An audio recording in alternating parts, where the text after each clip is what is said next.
Ladies and gentlemen, I present to you the Nike Mercurial Superfly 6 Pros and Cons.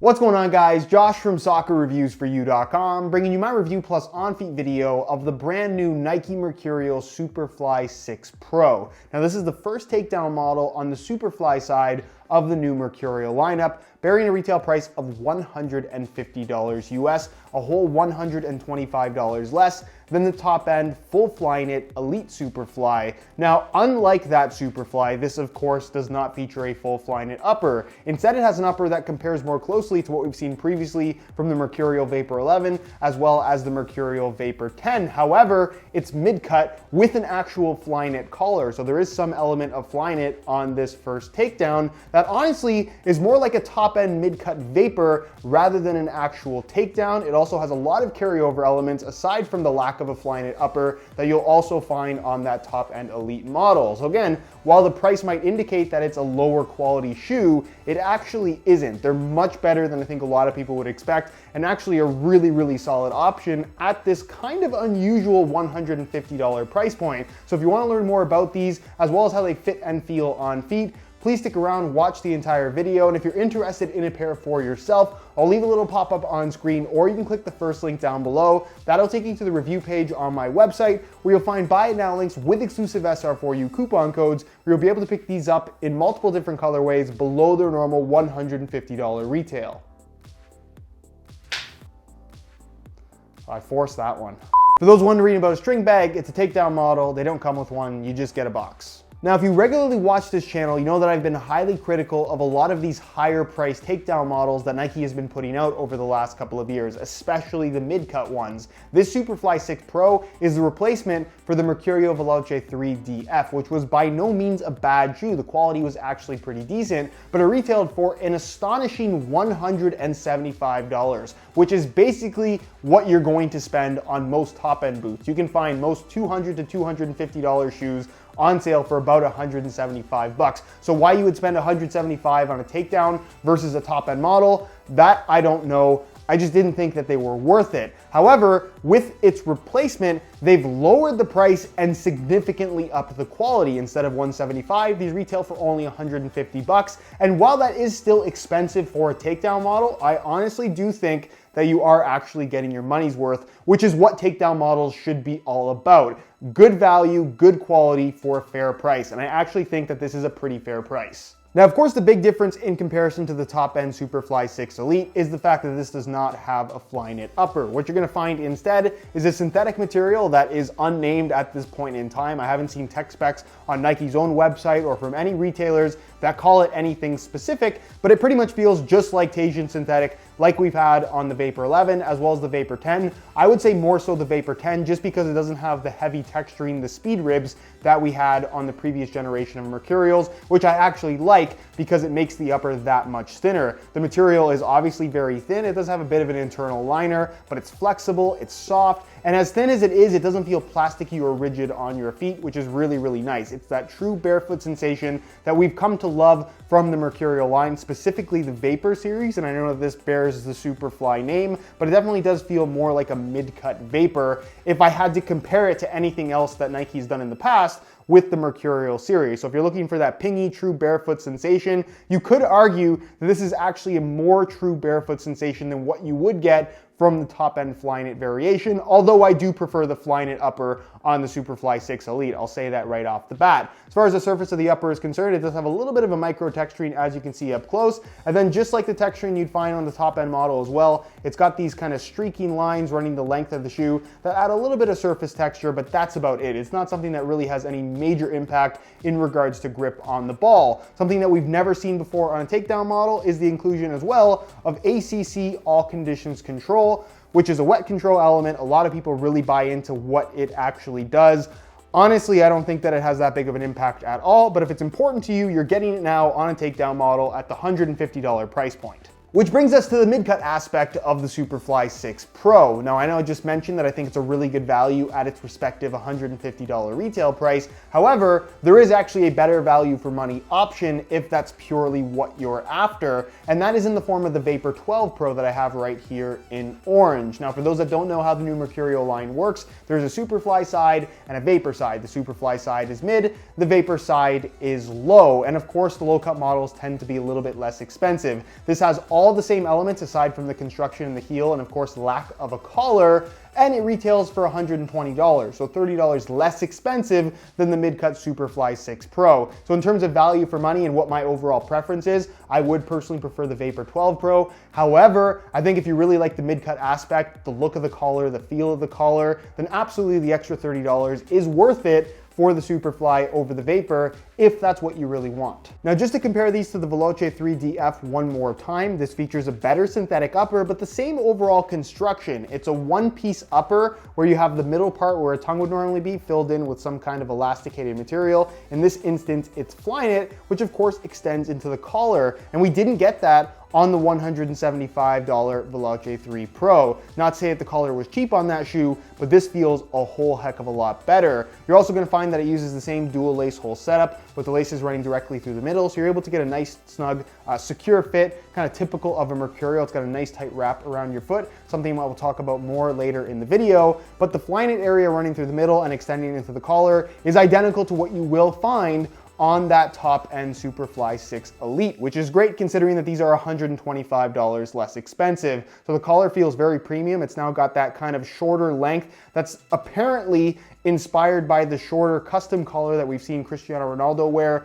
on his custom Superfly 4s and Superfly 5s for the last several years. In my opinion, it feels pretty much the same as every other collar we've had on a high-end Superfly at least. But again, the quality is really good. The fact that it's actually Flyknit makes a really big difference, and they want to make sure that you know it's Flyknit by writing it right there on the front. As far as the heel construction is concerned, that is going to be different in comparison to the Vapor 12 Pro, which is the low-cut variation at this particular price point. I find those to be a little bit more comfortable. This design is much better than what we had on the Superfly 5 and the Veloce 3. I find it much more comfortable out of the box. You're unlikely to have as many issues in regards to chafing at the back of your Achilles tendon area, but still, with any mid-cut shoe, even the top-end Superfly 6 Elite, which I think is a really comfortable mid-cut boot, it's always worth paying attention to the first couple times you wear them, just so you can avoid those blisters. It's not something that you need to go through in order to break them in properly. You'll find that the shoe does feature an internal plastic heel counter, so nothing too fancy there. And as far as the heel liner is concerned, it is not synthetic suede like you'll find on the Elite. It's a synthetic leather material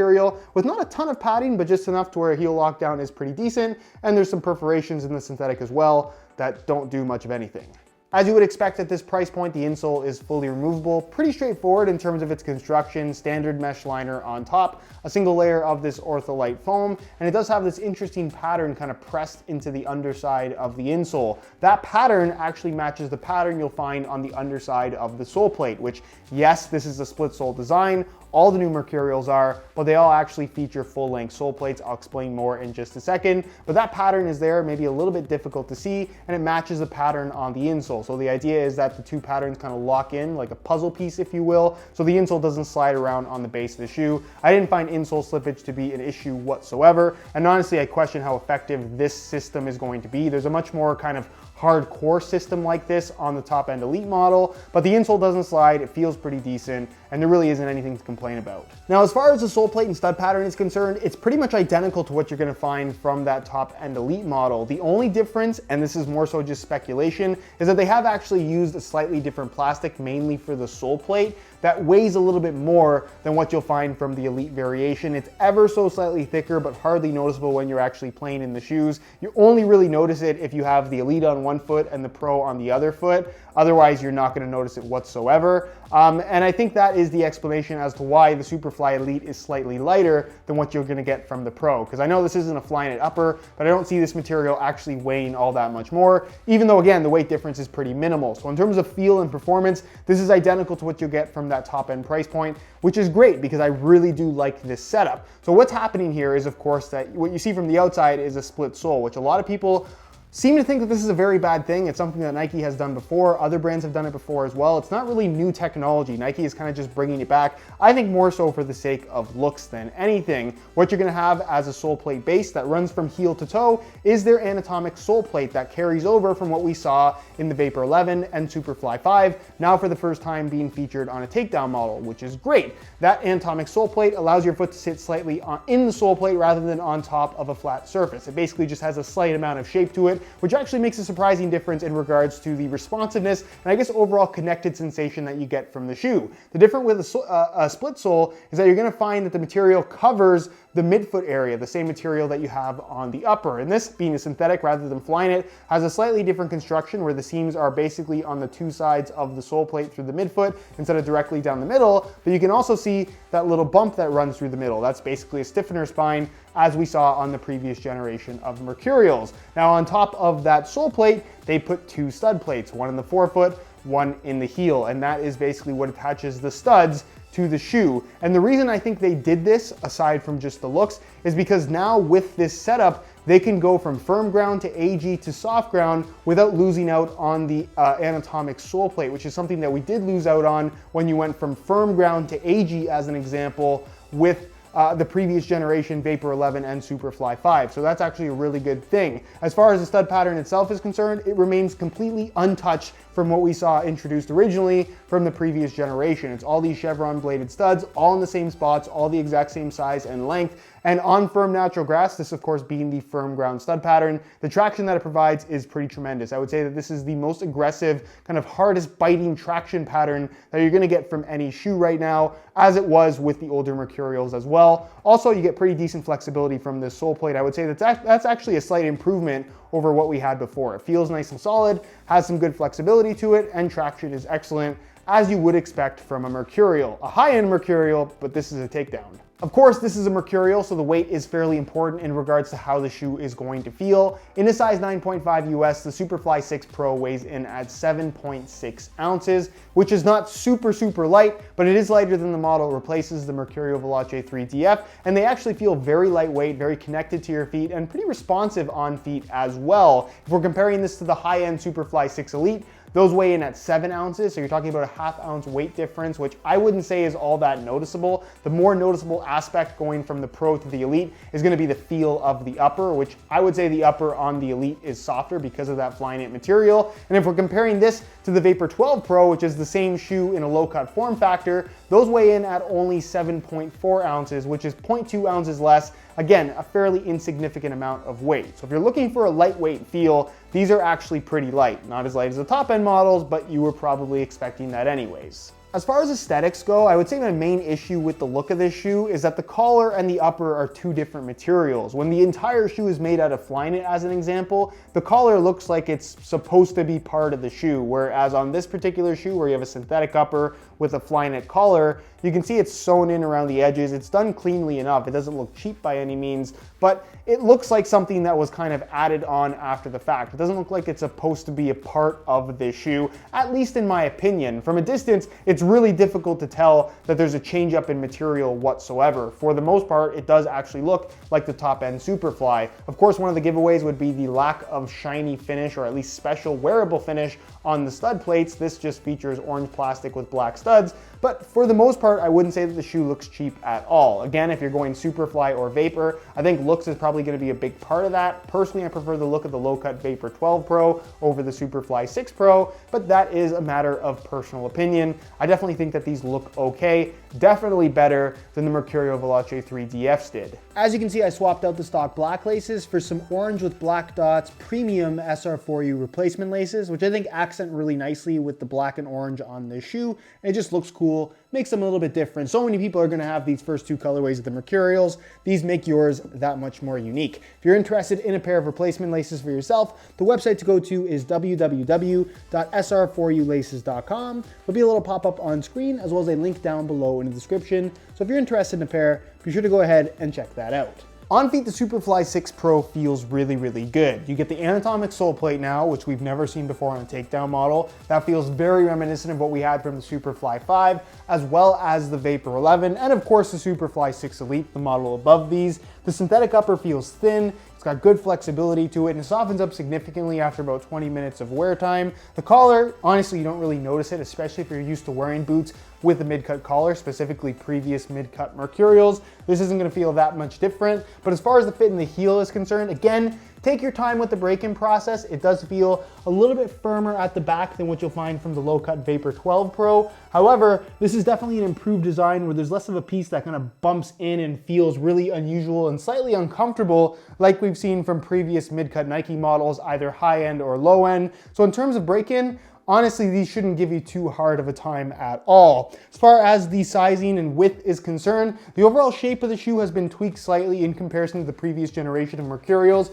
This goes with the Academy, the Pros, or the Elites, where they're just slightly wider, not to the point where I would say that these are excessively wide, but they'll fit most people, I would say, and as long as you don't mind a tighter fitting shoe, I think you'll be able to get a fairly comfortable fit out of these. And if you've worn Mercurials in the past, you're still gonna like the way that these fit. It's got a little bit more width through the midfoot and forefoot area, and I would say the toe box has a little bit of extra volume to them, but honestly I prefer the way these fit over the last generation of Mercurials, high end or low end. These just feel a lot more comfortable to me. As far as sizing is concerned, that has not changed. These still run true to size. I wear about, my foot is actually like a 9 1/4, and I'm wearing a size 9 1/2 here, and the fit is pretty much perfect. So again, if you are looking to order a pair, I'd recommend going true to size for the best possible fit, or just sticking with the same size that you wore in the last generation of Mercurials. So to sum up the Superfly 6 Pro, I can highly recommend them. However, if value for money is what you're after, like I mentioned earlier in the video, I would probably go for the Vapor 12 Pro, the low-cut variation, at $30 less for 120 bucks.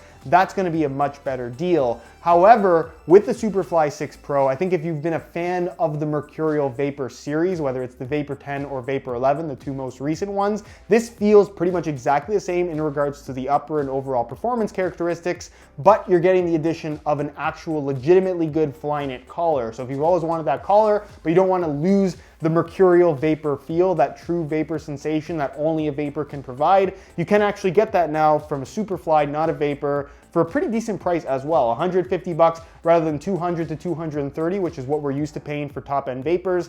Again, it's not the cheapest model in the Pro lineup, but it's still a really good value. Anyways, guys, that is it for my review. Again, if you're interested in a pair for yourself, you can click the first link down below. That'll take you to the review page on my website, where you'll find buy it now links with exclusive SR4U coupon codes, where you'll be able to pick these up below their normal $150 retail price. If you enjoyed the video, be sure to support it with a like. If you have any questions, as always, leave them down below in the comments, and I'll do my best to get an answer out to you as soon as I possibly can. Subscribe if you haven't already for daily videos on all the latest and greatest soccer gear. You can find all my social media information linked down below as well. Other than that, guys, hope you enjoyed the video. As always, thanks for watching.